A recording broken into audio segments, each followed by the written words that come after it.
Voilà, réalité sur le terrain, nous sommes sur le terrain, mais comprenez, nous recevons aujourd'hui exceptionnellement un grand, c'est vraiment un pionnier de l'île de Pesse. Hein. Il a totalisé près de 32 ans depuis la création de l'île de Pesse, Alexandre Ngekama. Avec lui, on va parler de ses problèmes.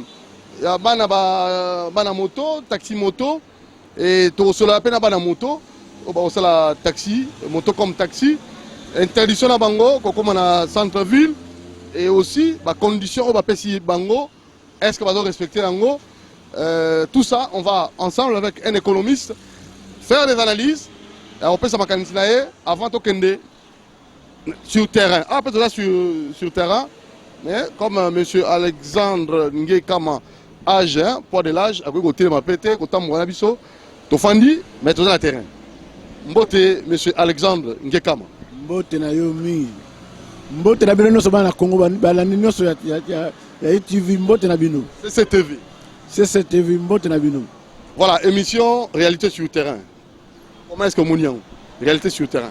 Na moni yango eza esengo mingi po toyokaka mais awa lelo tozomona ndenge makambo ezoleka. Nalingi toyeba makambo toujours à la source ndenge ezolekela.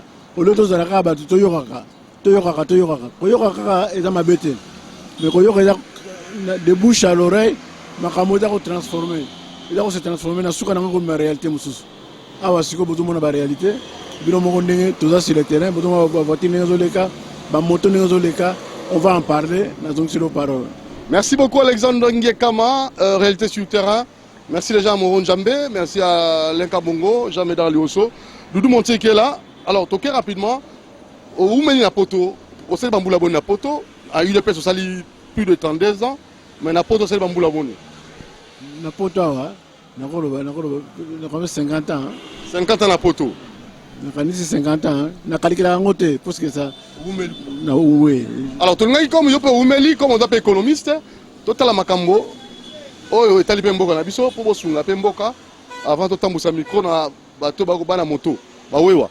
Alors ba wewa interdiction formelle à côté na centre-ville. Ba pesi ba condition, il faut casque, il faut ba suma plaque matriculation, immatriculation et lelo yo en tant que moko mwana mboka ni noko koloba. Na ba wewa pe na baike ba ko kamamboka. Na koloba boye. Omoni na oba sambela ka batet dans la Bible ba nzamba lobi il y a un temps pour tout. Il y a un temps, il y avait un temps où te permettre de voir bazalakité. Après ba ne l'équipe ba voir ba yé. Après ba yé ndebro mo bozo mo ne ba tamusa. Désordre de l'équipe. Il y a un temps pour le désordre, il y a un temps pour l'ordre. Donc on a si temps il y a l'ordre et coquille. Pour bazong ça ba on na bon sens. Donc, qui tout ils ont la voiture, les beaux marques, so et tout il faut que les jeunes, nous tous, attendre ça tout, base à la protéger. Bala tabat casque, pour casque qu'on protège des motards. Après casque, faut à la immatriculé, pour toi qui est à qui appartient le moto, qui est propriétaire, moto en yanan. Après, tolongo wana, tant il y a organisation générale, il y a circulation pour la bango, pour il circule vraiment tous azimuts dans désordre. Tu vois qu'on vit dans désordre. Il faut hors de quota. Le pouvoir public chargé à transport et à circulation va maîtriser l'espace où on est hors. Parce que c'est le temps d'organisation maintenant. Mundela l'équipe est bisoté. Mais Mundela a organisé. La seule chose que Mundela l'équipe a organisé. Ce que peut se mettre à nous organiser bien. Au moins, on a le même niveau que Bango. La difficulté, c'est aussi là. Pour ceux qui ont Bango, moto, taxi moto, ça va vite, taxi moto, il y a pressé. Mais l'île est important. Ceux qui taxi moto, ils ont permis ça l'accident. Et ça, l'accident, et bon, qui met le bango, moto n'a qu'à perdre. Tout à l'État à organiser, à orienter, à diriger, à contrôler. Comme ça, tout le monde, tout motard doit avoir un casque. Casque, c'est pour la biso batama coloté. Casque, c'est pour protéger. Ce sont des enfants congolais. Pour les moto. le micro, voilà, est-ce que Banango la moto, les motards en question, M. Alexandre, est-ce que Bato tout ça? Est-ce que Bato tout ça? Est-ce que Bato respecte le code de la route? En tant qu'usager, je peux par moment, au moins na bazo mata moto, vous avez observé la réalité sur le terrain. Na banana na komona ndenge otalaka. Banana ya na kinyawa na butakango jamais parce que l'insécurité est de taille, vraiment de taille avec bango. Na kosi un raboy. Ce que baza kotosa te. Wana etalinga pendate.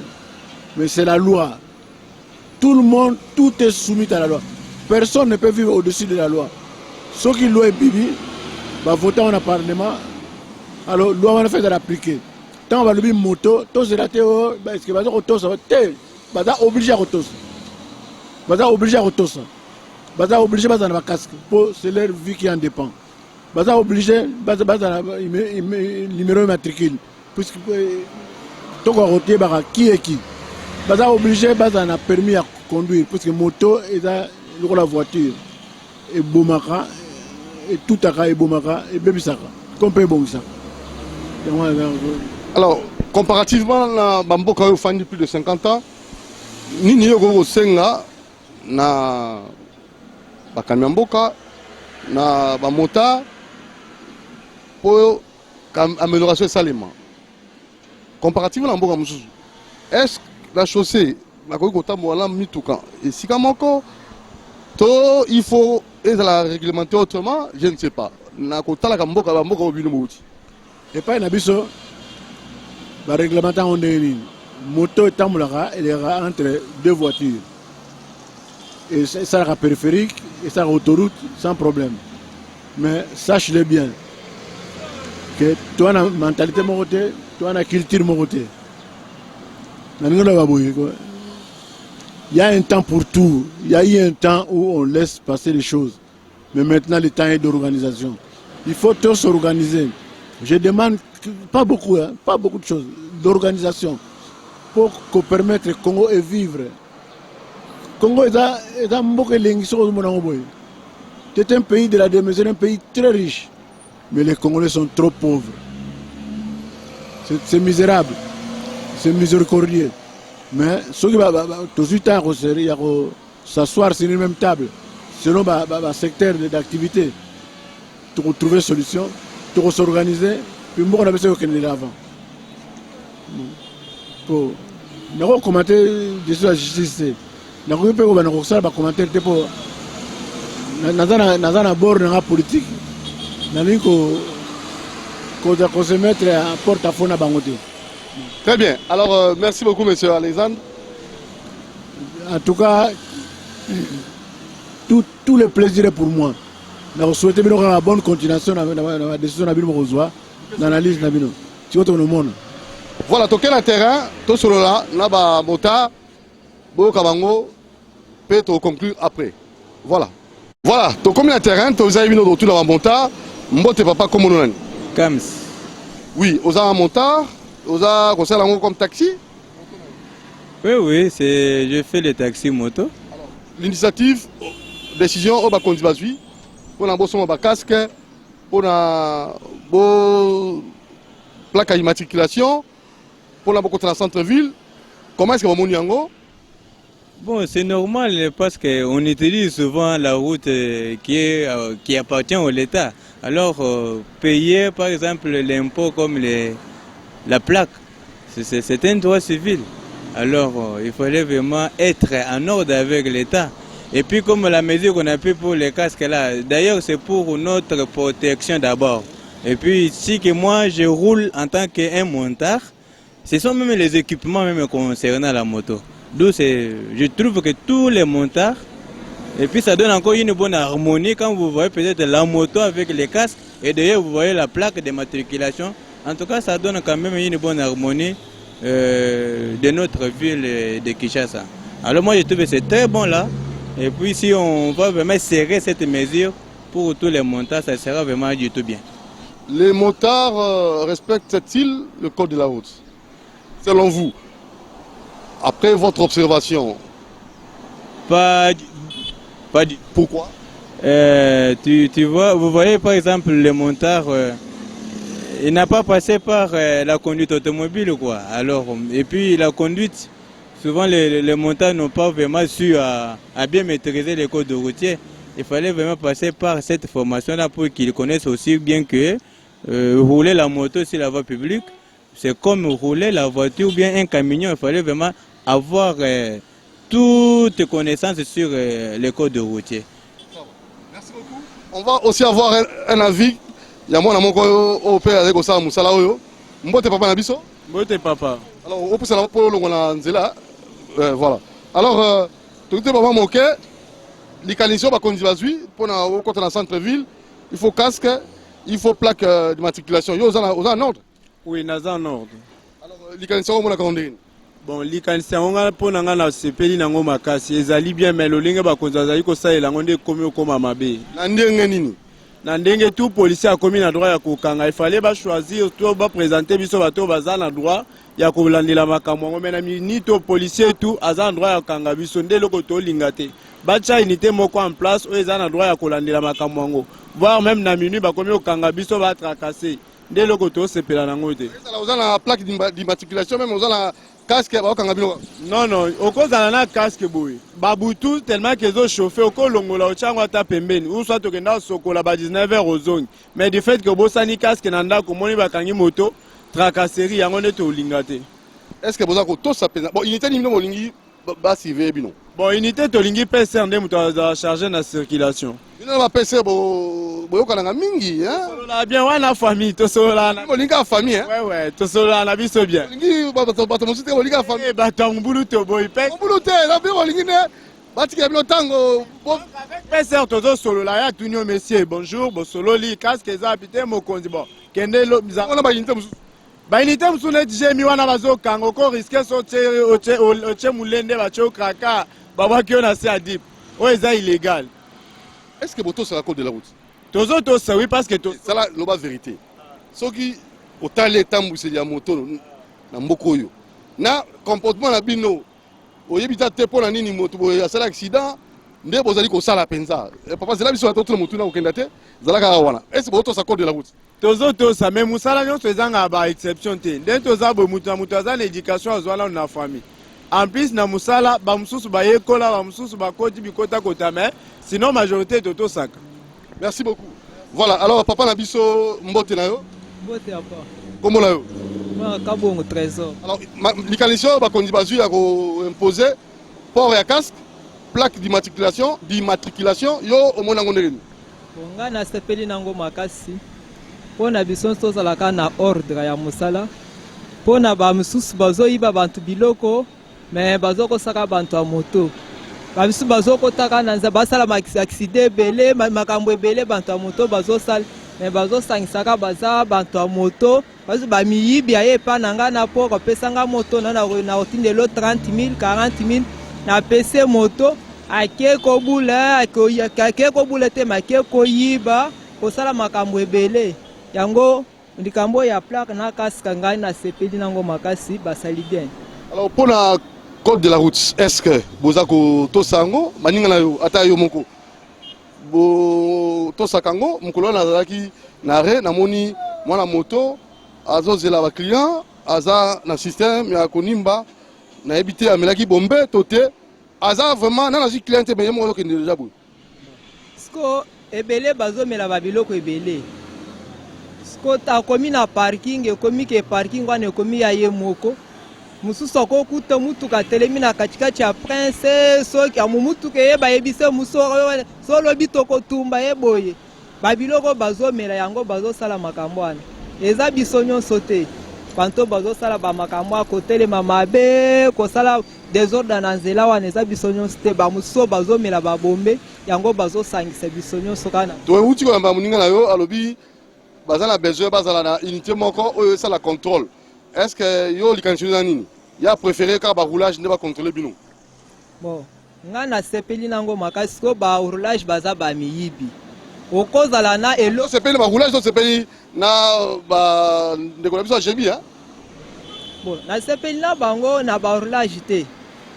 Pona ourlage azoya oza na nyonso kokanga yo eloko ya lokuta boye oke na biro obimisi 50 000 obimisi 30 000 baluka ta bantu moko boye babanda kosala ka musala wana oyi ba roulage te wacha banani bino bolingi no juste tomonaki mikolo ewuti koleka batiaki bantu mosusu na nzela bazopesa baordre na nzela omota mosusu biso mpe tozolanda bango botelema bototelemi bolunga bisiko wana tolunga siko pese akoya ata polise mpona kokanga akoya mpona mosala te azoya ke me atiki ndako na ye ke nake koluka kokanga bapese ba 1000 fois solandela ata bamituku oyo bazosalama na nzela mbute eza na quartier 1 komona pese aye abengi yo pese 1000 fois atelemiso na deuxième banque chauffeur abandi siko kocharge ka bisiko wana me mpona biso toboyi baroulage na bapolisier na nzela baluka ata unité moko batya bango na nzela babanda kopesa biso ordre biso mpe tokolanda bango makasi. Merci beaucoup. Alors ndeko mbote na yo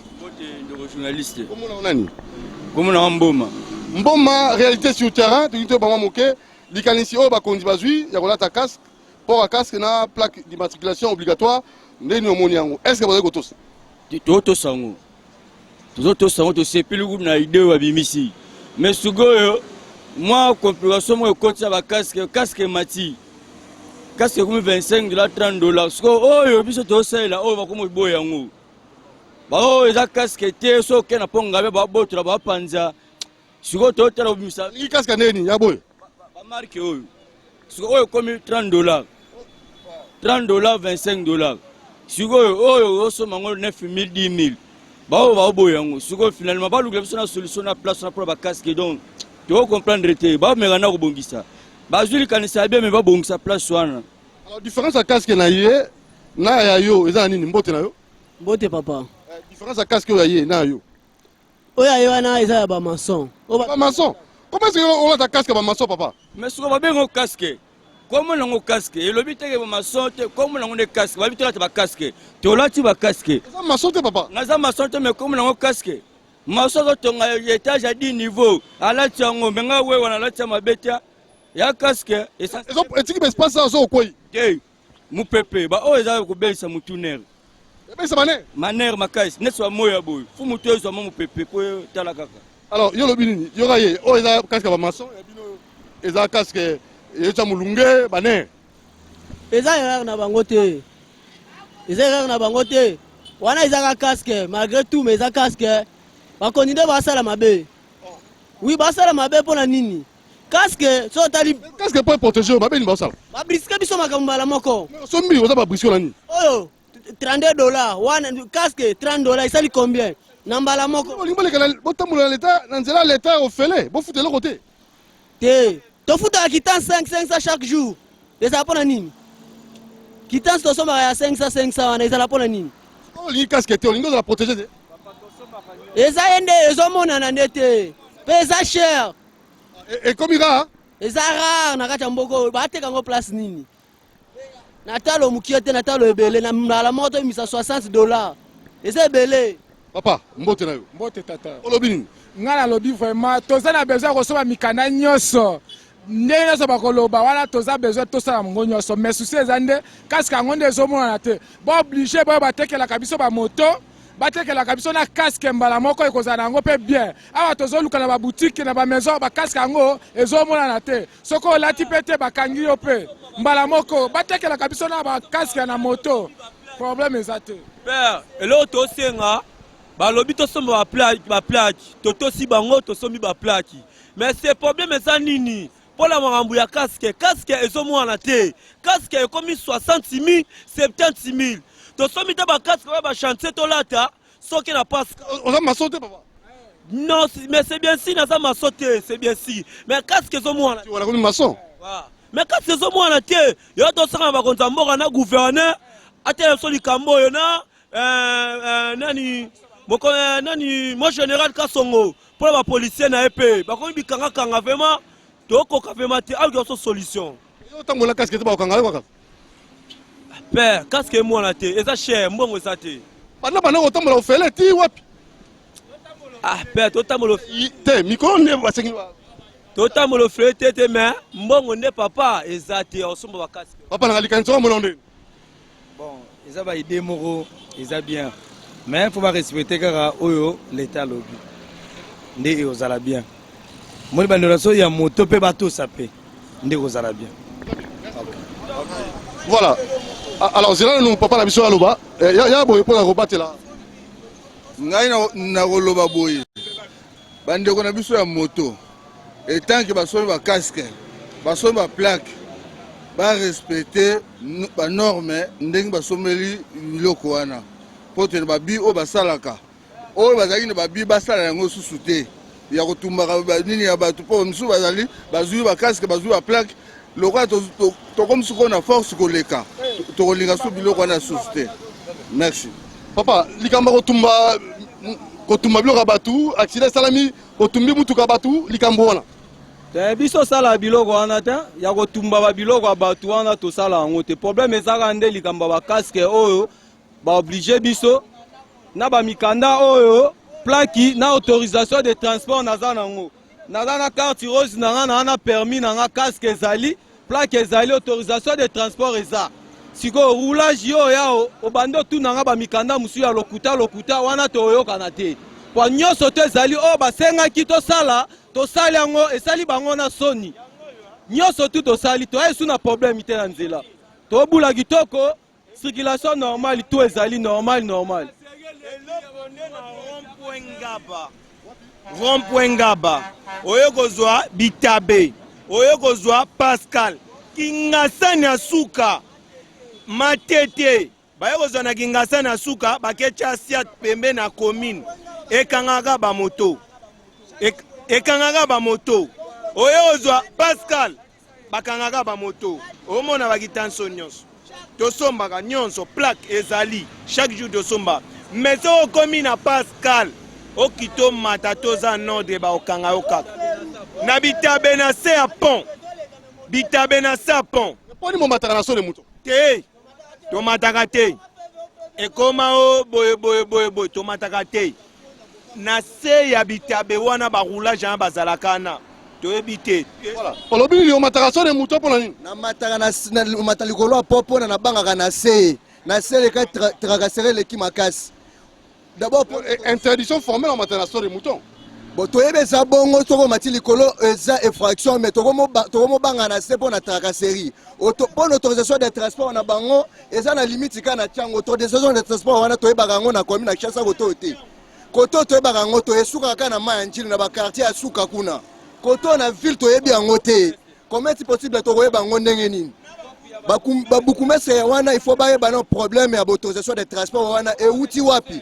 Au moins ba kanyo pour l'autorisation de transport bakosenga 46 000 mais bango moko bataka yango eza $10 yango bamongo wana ekendaka wapi basengaka ya ba 100 000 250 000 wana balobaka ke moto par jour versaka 150 000 francs bazokanga moto sans raison bazoloba ke bosomi ba casque te tosomi ba casque tosomi ba plaque tosombaka ba taxe nyonso par jour mais soko yekaka okotika ka embouteillage ba policier na batu na bango bazowelela kaka moto bakaka moto chaque jour wao mais yango wana sako yetu pesa kabiso kanda soki bakangi moninga to moninga za nord tokotika te uniquement ba policier ya Congo ko petika la moto moko na kiyimbi ayebisanga soki nakangi yo te na kosuka wapi soki boke minute oyo na kiyimbi okomona na pera na libumbu batandami bango nyonso moto eleka te na kiyimbi soko leki na moto bakangi yo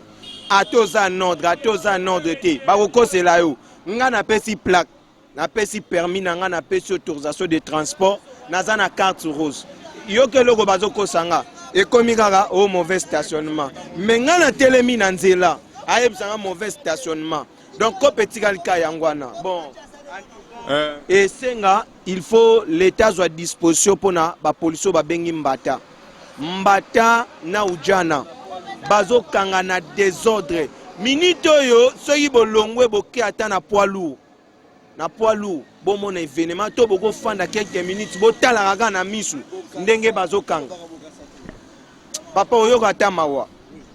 Oui peuple, merci père. Bamsusu bamela ba bombe namonaki moko na re tekoba ate te bioto milaka bombe te soko otala ata face ya moto ya bombe okoyeba oyebi effraction na bango soki bakangi yo bakuta yo oza en ordre effraction na bango batire mikolo eyaka mauvais stationnement ata bakangi yo na nzela batie yo na kati opresente mikanda opérate mikanda nyonso bamoni babalusi yo mauvais stationnement bakomela yo 200 000 amende 200 000 omona opesi obondeli bonde bango ngai nasala te fraction moko te bayokaka te père baonyokisa biso mabe tala ata ana victoire na poka bapolisi babimaka na minduki sa meme teni baokanga kaka bato ya moto tosala nini toyiba Réalité sur terrain, réalité sur terrain. Réalité sur terrain. Réalité réalité sur terrain. Réalité Sur terrain. Réalité Sur terrain. Olobin. Papa, ngala lebisa général Kasongo boye. Ye ayebisaki biso ki so to soni ba plaque te. Biso to za la place a rolala te ba moto na biso et que zo place a rolala. Biso to somi déjà ba plaque. Ayebisa na ba policier na ye neti ya rond-point ngaba. To yebite bango ba créer embouteillage. Ba créer embouteillage ba kanga ba moto. Ye za général akena mona na neveleme le kaka. Quartier 1 Bitabe Kingasana Suka, Pascal, basore muto bosala kuna, eza ba couple ba policier na bino. Eza ipo la bana mboka te basungama. Feu vert na feu rouge kuna e koma kopa kuna. Moto eleka te me mutu keleka. To sala bango nini? Soki to lobby o to lobby, soki to sali likambo to sali likambo. So de muto eza ipo na couple na bango te. Eza ipo na bana mboka basungama. Mais feu vert na feu rouge Bitabe na Pascal e koma shida na bango. Et atala basoda na e bien.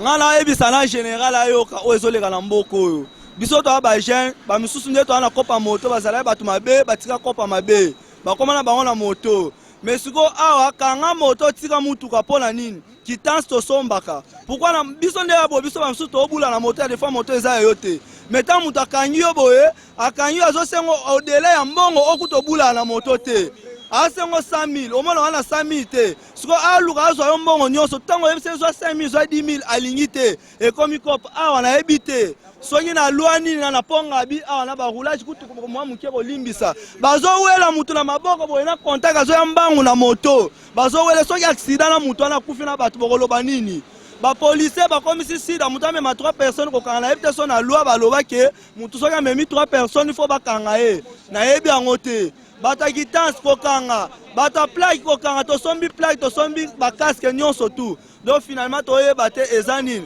to tika moto to sala ndeni biso to na misala te moto nde musala ngo to yebi Pona osukisa pona osukisa lo mo nazo senga eza boy général Kasongo lobi to longola ba moto nyonso tout na siat bakende to bomba ko bomba ngo na bandako eza ba milliers rekilé ba moto ekotaka te to ko bando chango wapi. La police balobi abatela biso na bien na biso. Mais la police azo batela bien na biso te. La police ndazo bebisa biso na bien na biso. Alors, ba moto yo bolobi to longola basiat na moni ba jeep elekawa ememi ba moto nyonso to ezana basiat koto. Ezana okena yango. Mais na yebite siko biso misuso to na ba milliers rekilé to kotsa ba moto na biso te. To bando tiango wapi? Voilà. To ya moto omona to ya kuluna soke mati na kopa moto komo chaka pression na bato moto donc c'est kopa moto kufa bo pesa biso misala po komi moto ko kanga moto mutu kwa te moto to za bene mito nini mabeni no biso to sala bato moto obino boyina la moto. Oui papa. Bonjour non père na ngai Ba étudiant bazali awa na bato moto ba licencié bazali eloko zo boma biso misala ezate asala ba société akomona ke wi biso totanga. Est-ce que yo ko eki ko imaginer to sombi plaque ba obligé to somba plaque ya plaque yango bien volant jaune yango to sombi pe ba obligé biso to somba ngo mais to ebite na mbongo na premièrement to ebite faire ce ko kende to ebi na biso te so eke ko to tanani so pe ko tanani eba na ngo pete mais o sombi loko oyo mais roulage azo kanga yo kaka ola ta casque ola ta te ozana ngo te ba kanga yo kaka to ebite zana no nini modèle ya mboka musa soka biloko oyo eza nini utilité plaque na nini oyo na Wakango peut être code de la route. Non, ebele toza a boye, nous sommes nos parents de toza a. Ebele to ebi code de la route, ndam miso pe to ebi code de la route te ne toza lia. Mais ezate que non, nyo soto salimbe ba te me bazu akangio. Bakanga kana mbeba soko salimbe ba moko bwino okozelo ko moko. O sengi ni pour la sukisa. Bon, ngapo na ngai ezake non. gouvernement a la responsabilité à makambo o kino atil na bana moto asomba ba plaque c'est que batia biso en ligne kino te ba meka kokanga biso te batia so objectif kino to somba biloko ya ba plaque yo da to sombi et mona déjà na moto yango. Merci. Bon, ngape sika na lingina commissariat maloba nga na habité à partir ya gouverneur Kimbuta liboso to somba ba plaque to sombi ba mikanda nyonso ba autorisation de transport mais tracasserie zakika kabohi. Pour finir, tobandaka kobeta bao bakanga biso wana, mais bazongisa biso na idéologie kala wana te. Batika biso tokende, soki ndenge balobi to somba plaque, to somba casque na mutu, o eza carte rose. Ya plaque na sombi, soki kozala autorisation de transport. Bayebisa biso to somba, mais bakende na biso malembe. Toza ba voyou te. Toza ba responsable. Toza na basi na bana na bandaku. Tozo futela bandaku ya ba $50, mais toboinde ko ridiculiser l'état ya mboka na biso. Mais l'état alu toza mibeko papa. Tozo mibeko à 100%.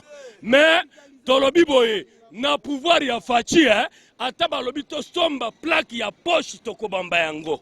Mais batika bêtise bacha biso en ligne. Soki balingi te toko potana na bango na ndenge mo boy désordre, pas de désordre. Toko beba na bango. Pas de désordre. Na te soki ba na ordre tokende na ordre. Tozo respecter ordre. Po mutoko kakaleta na mboka zalite. Merci beaucoup.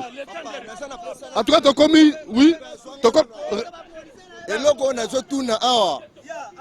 To biso to bula na commune Kishasa awa na Zando. Ngana sana Zando na obula na boka sabaokanga na zobula na Rwakadinka sabu baokanga. Bisika moko tokomi na limite donc elekelanga makasi biso tokozala ndenge nini okoki komona morgue te ata nazoke na disposition mususu bakokanga osengi nini donc limite problème eza boye mpo na bandeko na biso ya bamota bakomolata bagilie na mbando okoti ville bakangi yo naza na Lualaba. Est-ce que Lualaba eza ville? Lualaba eza ville te ville ebandi na mois de 124. Donc tant que ça na mois de ça on déjà na ville mais bango ba utaka mois de 124 tina Lualaba wanga ta ko kanga moto. Donc to ça na mal à l'aise ti Rwakading boluke la biso solution pona bandeko na biso wana pona ngai na zolo baboy na yebi ke régime akala to bandolo bake baza batu mabe mais quand même mutu yo soza bolamu na zo féliciter Kimbuta bando yo kabiso quand même bandolo babana mboka botika bango basala musala yo lingi désordre pona nini il faut ordre quota te ngana zolo ba désordre te abando yo ke soki kanya mazo tracasser biso azo doser mais ndeni gentili akolobela biso ata mukete makambo bato moto nyonso epa ya gouverneur na biso ezaka ka mabe biso to sali nini na mboko. Voilà, alors to na suka to écoutez prochainement réalité sur le terrain réalité voilà totsuki ici biso totosi kosomba ba plaque tosombi ba plaque ba carte rose na biso ekomi kaka oto kozwa après 2 semaines une semaine mais ba pese ba kanga biso pona ba carte rose mais quand on loba ke ba carte rose tozango après batika biso ba monta to sala musala kimia ba carte rose ko après mais ba pese so kanyo na nzela ko mika ko tuna carte rose tozoye batie to komi ba étranger ou soit tozoye batie en tout cas Fachi Beto afongola maele papa Kasongo na basoda na ye bazotelemela pouvoir en place réalité mususu yango biso na mukuse na suka biso tozosa balobi tosomba biloko oyo ezotala mpona transport mpo tozala libre tala lokola moto na ngai oyo soki otali liboso kuna okomona plaque